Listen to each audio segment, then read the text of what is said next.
Terima kasih pada seluruh mahasiswa yang telah masuk ke ruang Zoom meeting. Selamat pagi. Assalamualaikum warahmatullahi wabarakatuh. Waalaikumsalam warahmatullahi Pagi, Pak. Ya, selamat pagi. Ya, pertanyaan pertama ya untuk kalian. Apakah di antara kalian sudah ada yang punya perkiraan Zoom meeting kita hari ini kita akan membahas mengenai apa?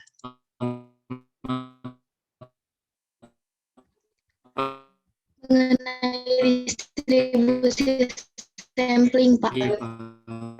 Oke ya, betul ya. Hari ini kita akan belajar mengenai distribusi sampling. Kalian bisa tahu dari mana kita akan belajar itu? Kalau Devi lihat. Ayo, silakan jawab.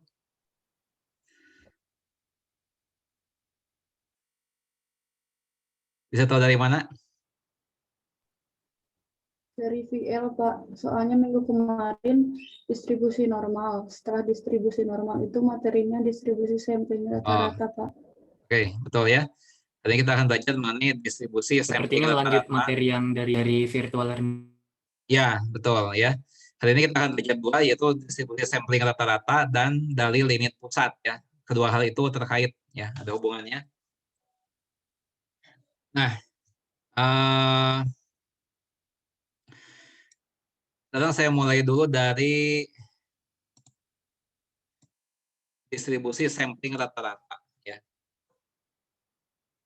Distribusi sampling rata-rata. Nah, apa tujuan kita belajar ini ya? Nah, ini saya harus berikan dulu bagaimana rencana pembelajarannya ya. Nah, jadi dari pemahaman mengenai distribusi sampling rata-rata ya. Nah, melalui suatu proses yang cukup panjang ya. Nantinya kita akan belajar bagaimana caranya mengestimasi ya. Mengestimasi parameter populasi ya, dan melakukan uji hipotesis.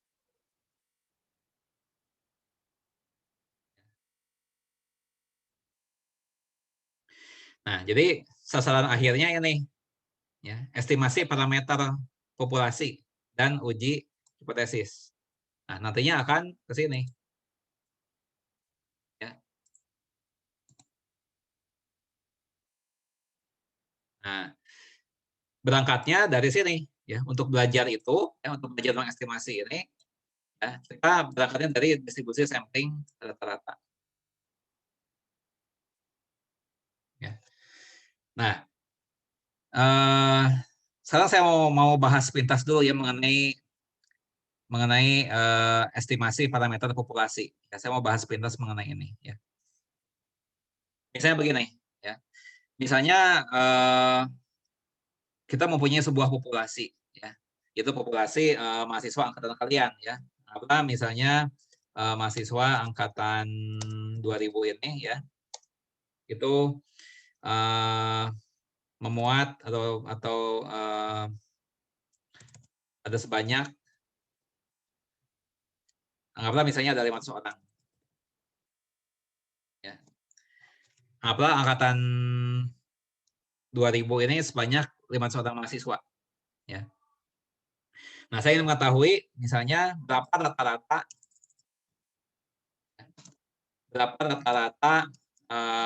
penggunaan kuota internet bulannya. Ya. Nah, berapa rata-rata penggunaan kuota internet per bulan? Ya. Nah, dengan cara sampling.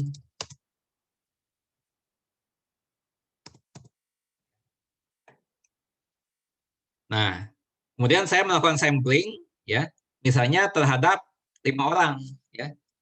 Jadi dari 500 orang ini, ya, saya pilih, ya, 5 orang secara acak, ya, kita undi, ya, kita undi.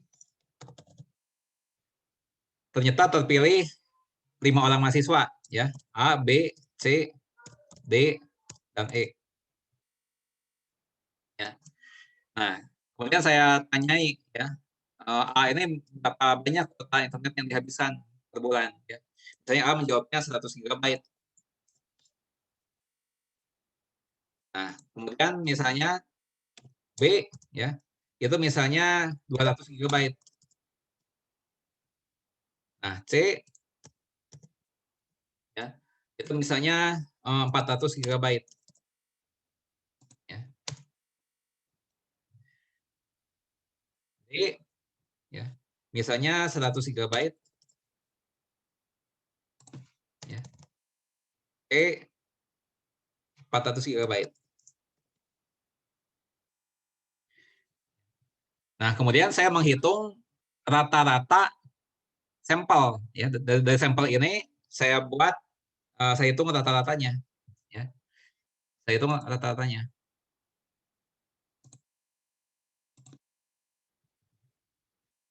Itu saya jumlahkan terima data ini ya.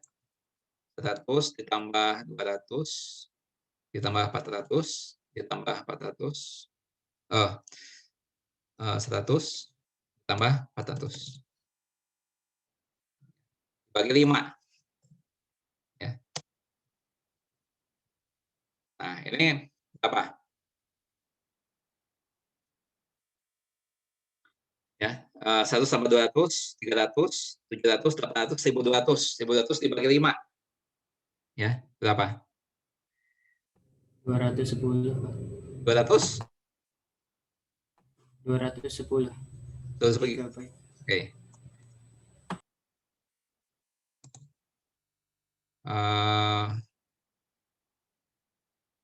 Bukan 210. Bukan. 240, Pak. 240. Betul, ya. 5 dikali 240 kan 1200. Ya, betul. Rata-ratanya adalah 210 GB. Ya. Nah, pertanyaan saya adalah, ya, apakah dapat disimpulkan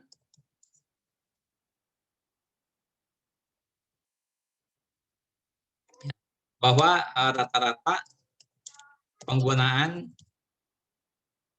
kuota internet dari 500 mahasiswa tersebut ya adalah 240 GB per bulan.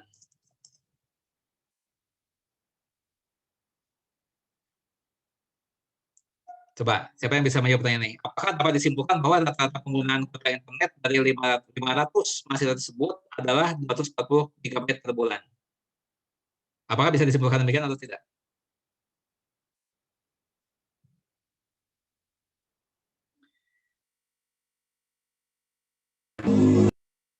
Siapa yang bisa menjawab atau mau mencoba menjawab? Menurut saya tidak, Pak. Tidak bisa. Oke, mengapa? Silakan Nadia Enggal. Coba diceritakan, dijelaskan.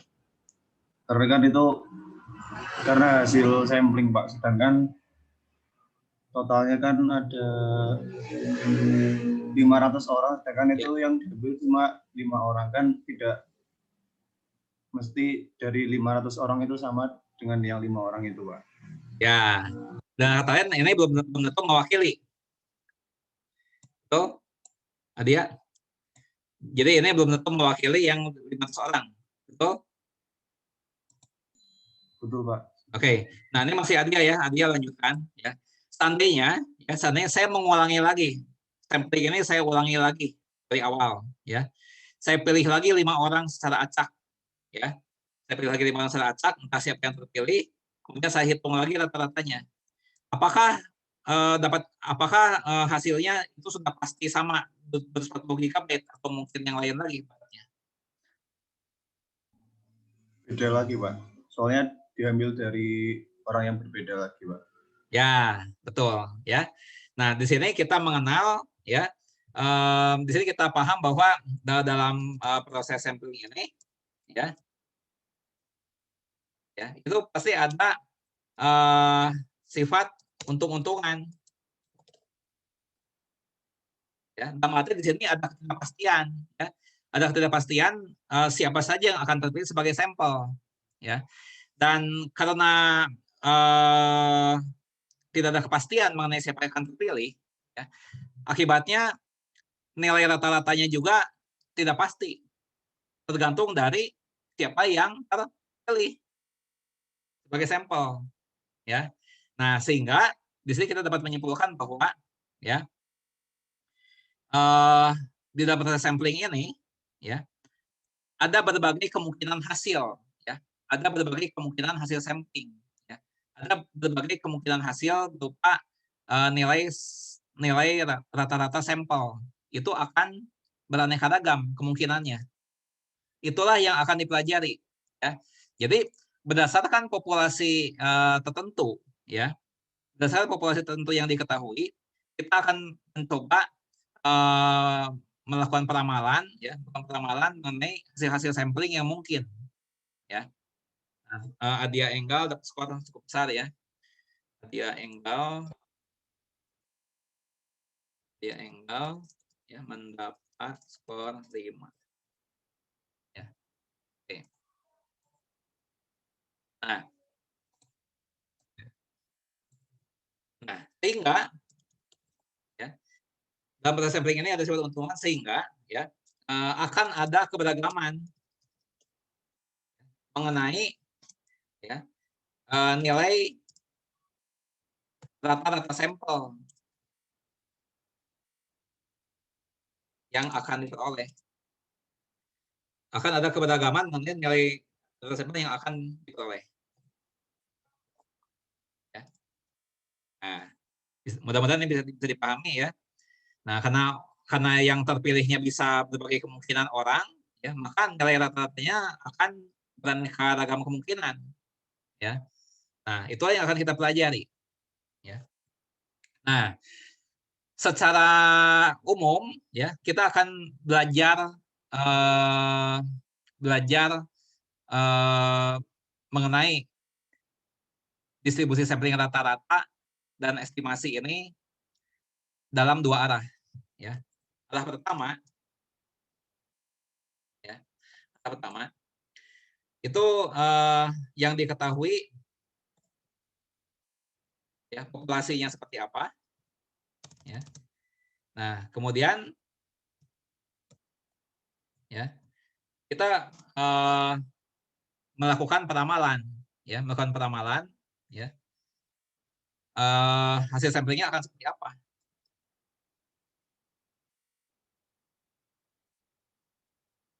Ini arah yang pertama, ya. Nah, arah kedua, ya, arah kedua ini tidak akan hari ini, ya. Nah, tapi di pertemuan yang selanjutnya, ya. Nah, arah kedua kebalikannya, ya, diketahui hasil sampling, ya. Nah, nanti kita melakukan estimasi, ya, estimasi terhadap populasi, ya. Nah, jadi di arah kedua ini nanti kita akan melakukan sampling, hasil samplingnya bagaimana. Nah, dari hasil sampling itu kita mencoba meramalkan, melakukan estimasi populasinya bagaimana, ya. Nah, ini garis besar yang akan kita pelajari, ya. Nah, hari ini kita akan pelajari arah yang pertama, ini, ya. Ini arah pertama yang akan kita pelajari hari ini, ya. Jadi kita akan mulai berangkat dari populasi yang sudah diketahui, ya. Nah, ini sudah ada di apa namanya itu di website, ya. Sudah di website. Sudah saya tunjukkan dulu.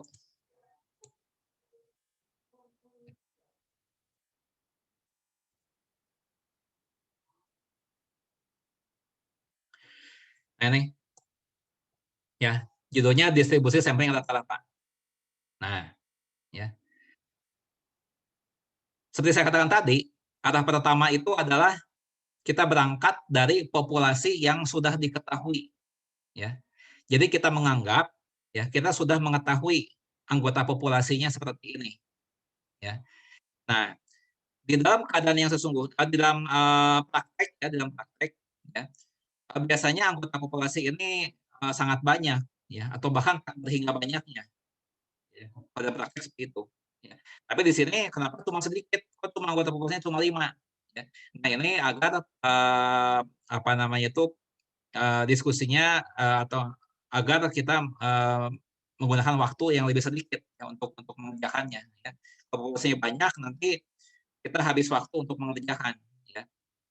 Jadi kita gunakan apa namanya itu populasi yang ukurannya sedikit saja. Anggaplah kita mempunyai 5 kita mempunyai populasi yang beranggotakan 5 anggota populasi. Ya.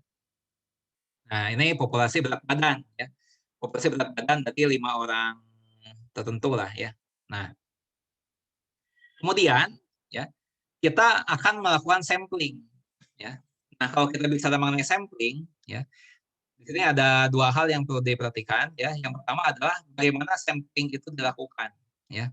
Ada sampling dengan pengembalian, ada sampling tanpa pengembalian. Ya.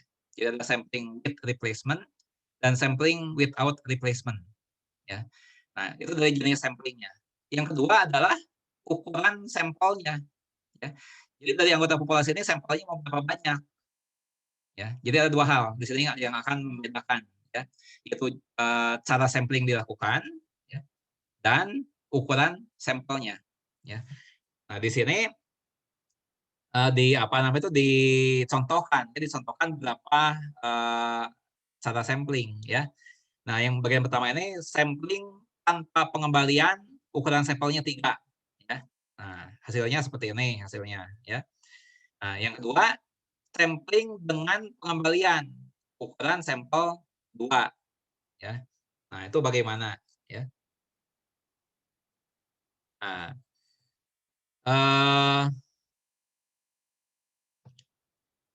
sekarang akan saya bahas ya dengan lebih lengkap. Ya, saya akan bahas dengan lebih lengkap. Saya akan gunakan PDF, ya, PDF. Nah, tapi data yang dipakai masih sama, ya. Data yang dipakai yang masih ini, ya. Populasinya ABCDE, ya, dengan angka-angka seperti ini yang akan kita bahas, ya. Nah, saya pindah dulu ke PDF. File PDF-nya sebentar ya.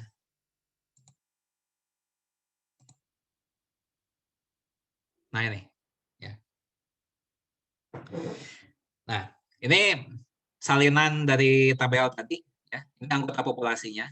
Kita akan melakukan beberapa macam apa namanya itu sampling, ya. Yang pertama sampling tanpa pengembalian ukuran sampel 3, ya.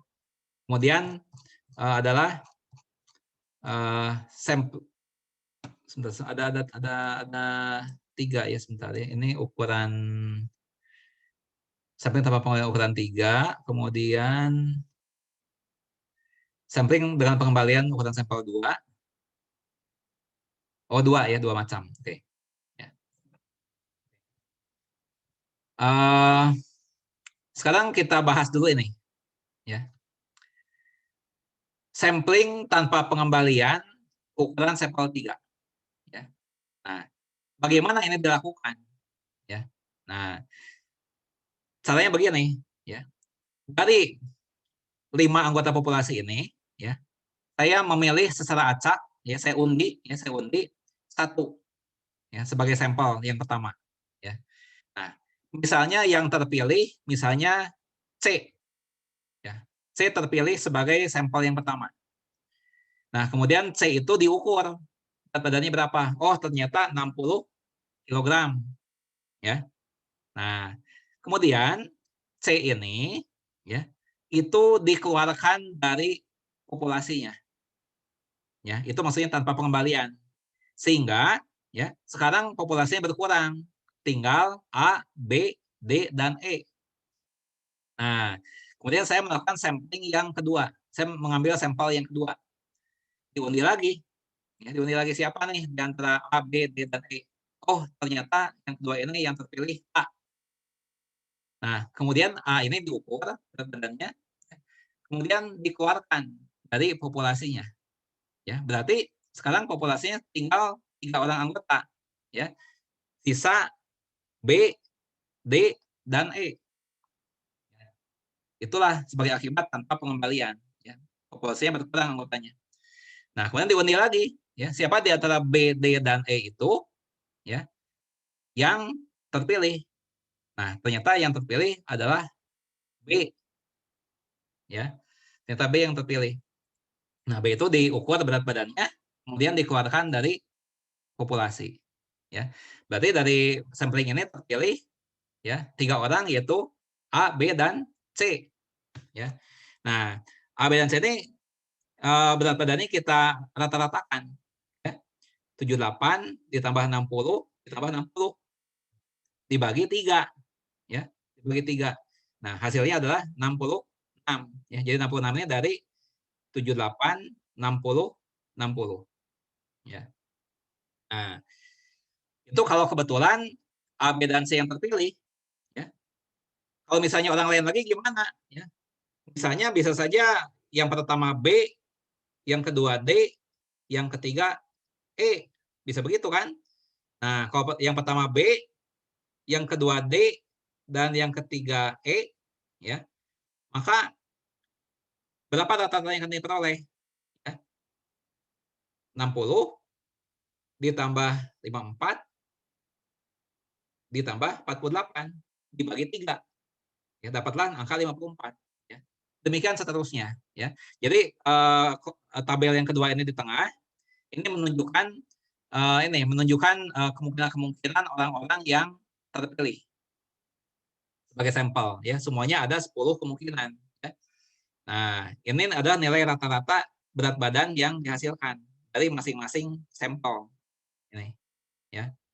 Nah, kemudian yang kedua ini diringkas, ya, diringkas di dalam tabel ini. Ya, karena di sini ada beberapa yang sama. Lihat, sebagai contoh, ya, yang rata-rata 54, ya, ini ada 2 kasus, ya, yaitu kasus ini CDE, ya, dan kasus BDE. Ada 2 kasus, berarti ini 2, ya.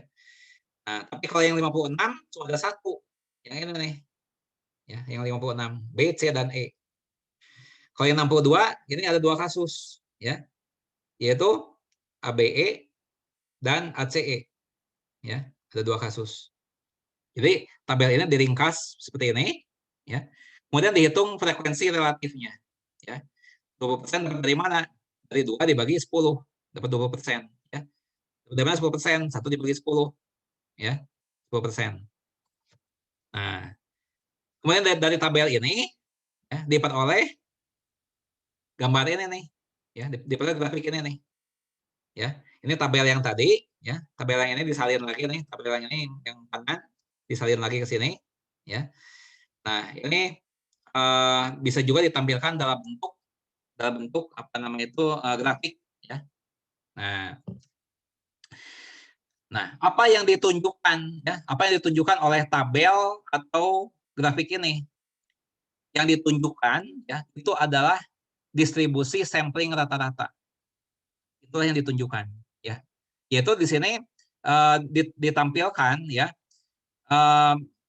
berapakah peluangnya kita bisa memperoleh hasil sampling tertentu, ya. Nah, jadi apa artinya ini nih? Apa artinya 54 di kolom pertama, 20% di kolom ketiga? Itu apa artinya? Ya, artinya kalau kita melakukan sampling tanpa pengembalian dengan ukuran 3, maka 20% peluangnya kita akan mendapatkan nilai rata-rata sampel 54 kg. Ya. Nah, apa artinya di kolom pertama ini 56 kg, di kolom ketiga 10%. Ya. Artinya adalah, ya, kalau kita melakukan sampling, ya, tanpa pengembalian dengan ukuran 3, ya, maka 10% peluangnya kita akan mendapatkan rata-rata sebesar 56 kg. Jadi ini melukiskan berbagai kemungkinan hasil yang mungkin terjadi, ya, baik dalam bentuk tabel, ya, baik dalam bentuk tabel maupun dalam bentuk grafik, ya. Ini mencerminkan kemungkinan-kemungkinan, ya, nilai rata-rata yang didapatkan, ya. Menampilkan kemungkinan-kemungkinan nilai rata-rata yang bisa didapatkan. Ya. Nah, ini kalau untuk ukuran untuk sampling tanpa pengembalian ukuran 3 ya, akan dihasilkan distribusi seperti ini. Ya, akan dihasilkan distribusi seperti ini. Nah, apa akibatnya kalau saya ganti? Ya, saya ganti ukuran sampelnya. Ya, kalau saya ganti ukuran sampelnya, maka saya akan mendapatkan distribusi yang lain lagi bentuknya. Ya. Nah, bagaimana kalau saya ganti metodenya? Kalau tadi kan metodenya tanpa pengembalian. Ya. Sekarang saya ganti metodenya dengan pengembalian. Ya. Maka saya akan mendapatkan ya, bentuk yang lain lagi. Ya. Nah, coba kita lihat contohnya. Ya. Ini kan bentuk yang didapatkan. Ya. Ini adalah distribusi yang didapatkan kalau kita melakukan sampling tanpa pengembalian ukuran sampel 3. Ya. Nah, bagaimana kalau saya ganti sekarang? Ya. Saya ganti sekarang menjadi apa namanya itu tanpa pengembalian ukuran sampel 2. Ya. Nah, maka saya akan mendapatkan bentuk yang lain lagi. Bentuknya kayak begini, coba kalian lihat, bentuknya beda nih, ya. Antara yang ini ya dengan yang ini, bentuknya beda. Nah, kenapa beda? Karena di sini ukuran sampelnya juga beda.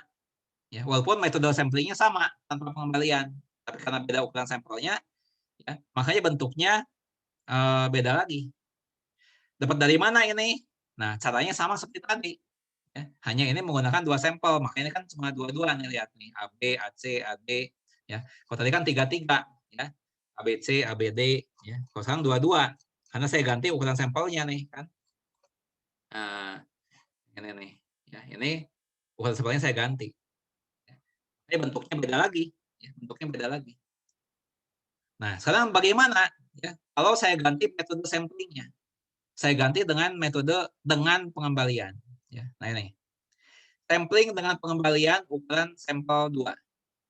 Ya, nah, bagaimana ini dilakukan? Ya, nah saya mau jelaskan dulu bagaimana dilakukan. Ya, populasinya masih sama, populasinya meliputi 5 anggota populasi. Ya, yang tadi. Nah, sekarang saya mau melakukan sampling dengan pengembalian ukuran sampel 2. Ya.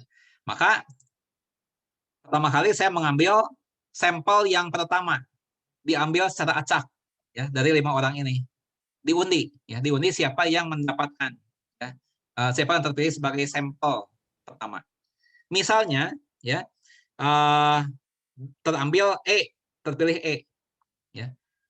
Nah, E ini kemudian diukur berat badannya berapa. Ya, setelah diukur, ya, kemudian dia dikembalikan lagi ke populasinya. Nah, sehingga anggota populasi tidak berkurang, tetap 5. Ya, si E-nya dikembalikan lagi. Nah, kemudian diundi lagi untuk sampel yang kedua. Ya. Apakah mungkin E terpilih lagi? Tidak. Ya. Bisa jadi. Ya. Bisa jadi yang pertamanya E, yang kedua E lagi. Bisa aja. Karena dia dikembalikan lagi ke populasi. Ya. Nah, seandainya E ini 2 kali terpilih, ya, maka nilai rata-ratanya akan menjadi 48. Ya. Ini nih, ya, 48 nih. Itu dari 48 ditambah 48 dibagi 2, dapat 48. Nah, itu kalau E ini terpilih 2 kali, ya. Nah, bisa jadi misalnya ya sampel pertamanya E, yang keduanya A. Ya, bisa jadi, ya. Kalau yang pertamanya E, yang keduanya A, ya, berarti rata-ratanya berapa? 48 ditambah 78 dibagi 2, ya. Maka akan diperoleh 63, ya. Ini adalah untuk E dan A, ya, 63, ya. Dari 48 ditambah 78 dibagi 2, ya, dapat 63 kg. Ya. Nah, ternyata ada 25 kemungkinan, ya. Kalau ukuran sampelnya 2 dengan pengembalian ada 25 kemungkinan, ya. Nah, ini nomor hasil ini diringkas di sini nih, diringkas, ya. Diringkas. Nah, ternyata yang rata-rata 57 kg ini bisa 4 kemungkinan, ya. Lihat yang 57. Ini ada 4 nih, lihat. Yang 57 ya. Nah, 1 ini ya, BD. Kemudian CD ya. Kemudian yang 57 nah, DB ya, dan DT. Ada 4 kemungkinan. Ya. Bahkan ada yang 5 kemungkinan nih. ya. 54 kg. Ya, yang 54 kg ini ada 5 kemungkinan. Ya, mana saja yang 54. Ya. Nah, itu yang ini. Ya. BE, CE, DD, ya. Kemudian EB, dan EC. 5 kemungkinan. Ya. Nah, kemudian kita bisa membuat frekuensi relatifnya. Ya. Nah, kalau yang ini 4% dari mana? Dari 1 dibagi 25 dikali 100%. Dapat 4%. Ya. Dapat dari mana 8%? Dari 2 dibagi 25 dikali 100%. Dapat 8% ini. Ya. Nah, setelah dapat tabel ini, bisa kita gambarkan juga. Ya. Dalam bentuk grafik. Ya. Nah, di sini kita lihat bahwa untuk masing-masing skenario sampling, ya, itu ada distribusinya masing-masing. Ya. Jadi bentuk distribusi ini, ya, bentuk distribusinya seperti apa, akan sangat tergantung dari jenis samplingnya, ya, dan ukuran sampelnya. Ya. Nah, apakah sejauh ini ada yang dipertanyakan? Ya, ada yang mau bertanya? Ya. Jadi kita sudah belajar mengenai bagaimana caranya. Jadi kita sudah belajar. Tahap ini sudah pelajari.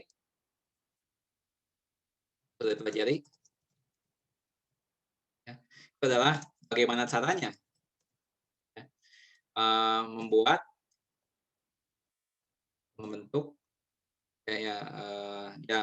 membuat lah ya, membuat atau menentukan, ya, distribusi sampling rata-rata. Nah, ini sudah kita pelajari barusan, ya, bagaimana cara menentukan distribusi sampling rata-rata, ya, baik dalam bentuk tabel maupun dalam bentuk grafik, ya. Nah, apakah ada yang menanyakan nih mengenai bagaimana cara menentukan distribusi sampling rata-rata ini? Apakah ada yang menanyakan?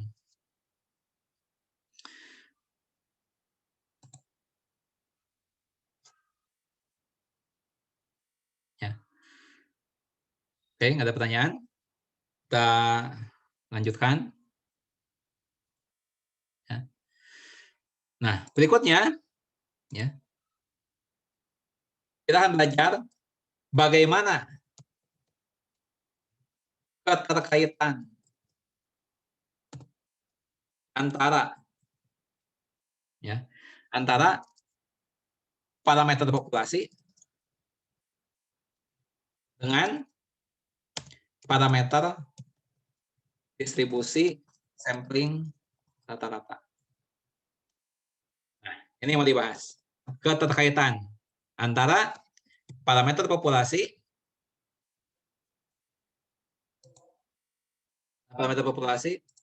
dengan parameter distribusi sampling rata-rata.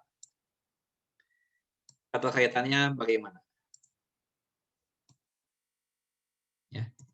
Oke. Sekarang kita review lagi, ya, perjalanan yang tadi. Ya. Tadi kita berangkat dari populasi yang sudah diketahui. Ya, kita berangkat dari situ tadi. Populasi yang sudah diketahui. Ya. Kita copy paste dulu. Ya. Populasi yang sudah diketahui tadi. Ya. Ini kita copy paste. Jadi kita berangkatnya tadi dari sini nih. Mulainya. Ini ya. Kita berangkat dari sini.